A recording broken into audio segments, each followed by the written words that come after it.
once again reporting live from the cinema car park, wearing the noisy ass coat and freezing because it's cold in the car.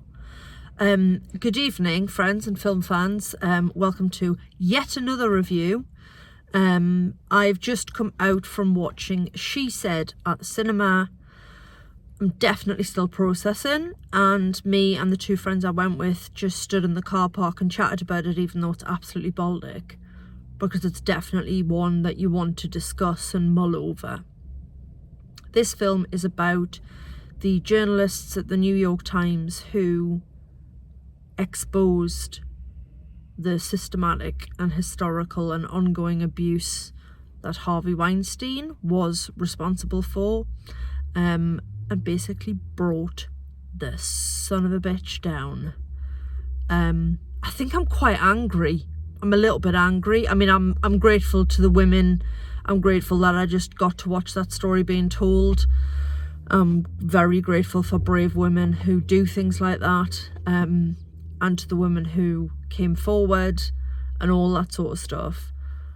But I am quite angry that we need brave women to bring down awful, powerful, disgusting, monstrous men. The story starts in 1992, although we don't really know what we're seeing then until much later in the film. Our two lead characters are the journalists. So we've got Megan Twohey, played by Carey Mulligan, and Jodie? Oh my god, Jodie Canton. I don't know the actress's name who plays that. Oh my god, I'm so embarrassed. I should have looked it up before I started. Yeah, I feel bad now, but I can't do anything about that. I'm so sorry. She was very good, but I didn't recognise her from anything else. So we start with Carey Mulligan's character writing a story about Trump prior to the 2016 US election. And then, of course, he gets nominated. Not nominated, sorry. He gets elected. And she's like, well, that was a waste of time. The other journalist, Jodie Canton, I keep forgetting her name. Is it Canton? I'm sure it was. She's working on looking at sexual harassment in the workplace. And she decides to go after Harvey Weinstein. And this was all following on from the Rose McGowan story, when the actress Rose McGowan, who primarily, I guess people would know from the original Scream film, she played Tatum, was that her character's name? Again, not relevant. I think she was in Charmed, which I never watched, but I was aware of. And then her career sort of died when she accused Harvey Weinstein of rape. She said that when she was 23, she went into what was supposed to be a business meeting and he raped her. But nobody listened. So they talked to her. They talked to Gwyneth Paltrow. They talked to Ashley Judd. And all these women are telling their stories, but nobody wants to go on the record. For the big name actresses, they don't want to go on the record because of the damage it'll do to their career.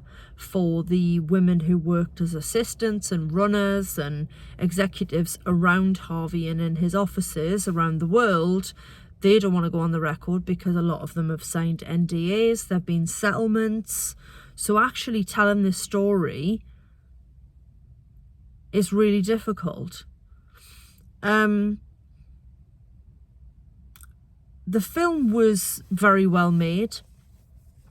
I did think it was a tiny bit long, but I suppose it was quite a big story to tell, and towards the end it sort of lost its pacing. It sort of dipped a bit, and then as they got towards the moment when they were getting ready to publish, it kind of picked back up again. I wasn't bored by any stretch of the imagination because it was absolutely fascinating, and watching journalists, investigative journalists, do proper investigation, turning up on people's doorsteps, you know, hunting people down, and endless phone calls and all that sort of stuff. And I'm just in absolute awe of the two women, the real two women who did all that work. Patricia Clarkson is also in it. She plays their sort of boss. Excuse me, I'm trying to think who else. What amazed me is that Ashley Judd plays herself. So Ashley Judd, again, also like Rose McGowan, made an accusation against Harvey Weinstein. That was dismissed and ignored. A career went away. And yes, she actually plays herself, which I thought was incredible, and must have been quite rough for her to have to go through it all again. Other actors like Rose McGowan, like Gwyneth Paltrow, you will never hear their voice on the phone, so I'm guessing that's somebody, you know, playing them. But it felt very real, you know, and I've just said to my friends, I'm glad that we were watching, I mean, I'm not glad that any of it happened, but that they were telling this story about the New York Times and Harvey Weinstein, rather than having to tell a very similar story about a movie producer and, you know, using a fictional newspaper. They didn't have to do that. They were able to tell the real story, and the real story is horrifying. Just a complete abuse of power, manipulating young, impressionable, vulnerable women, actresses who just want to get ahead, you know, executives and assistants who are trying to carve out a career for themselves. And he just led them all to believe that the best way to do that, to get what they wanted out of their career, was to give him a massage, you know, watch him shower, let him massage. I mean, honestly, there was moments during this film when I, like, properly felt uncomfortable. Like, I wanted to peel my skin off and run away. And the thought of what those women, countless women, went through is just so upsetting. But stories like this bring up conversations about consent, about abuse of power. This was part of what started the hashtag #MeToo movement, and just saying, actually, do you know what? It's not okay to slap your female co-worker on the arse. It's not okay to, you know, use your power to manipulate, and in many cases with Harvey, destroy these women and their career. It was very well told. I like the fact that it had a female director. I feel like it had a female screenwriter as well. You know, there were some great male characters in it as well, don't get me wrong, but it very much was two incredibly powerful women at the centre of it. Also starred Jennifer Ehle, most famous, I think, as Elizabeth Bennet in the BBC version of Pride and Prejudice opposite Colin Firth all those years ago. She plays was she an exec? An assistant who worked for Harvey. Samantha Morton, British actress Samantha Morton, is in one scene, and it's just an absolute masterclass. Like, you're watching and going, my God, you're good. Like, one scene, she makes such an impact. She was really, really good.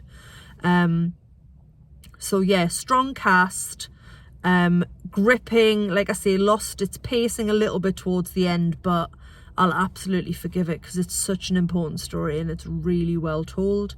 Obviously, it's not a fun watch, but it's important, and I like that art can be important as well as uplifting and joyous and educational and all that sort of stuff. But this was an important story that they told with that article, and it's important now that that story gets told on film, so more people can learn about it and more people can educate their children and their daughters about what consent looks like.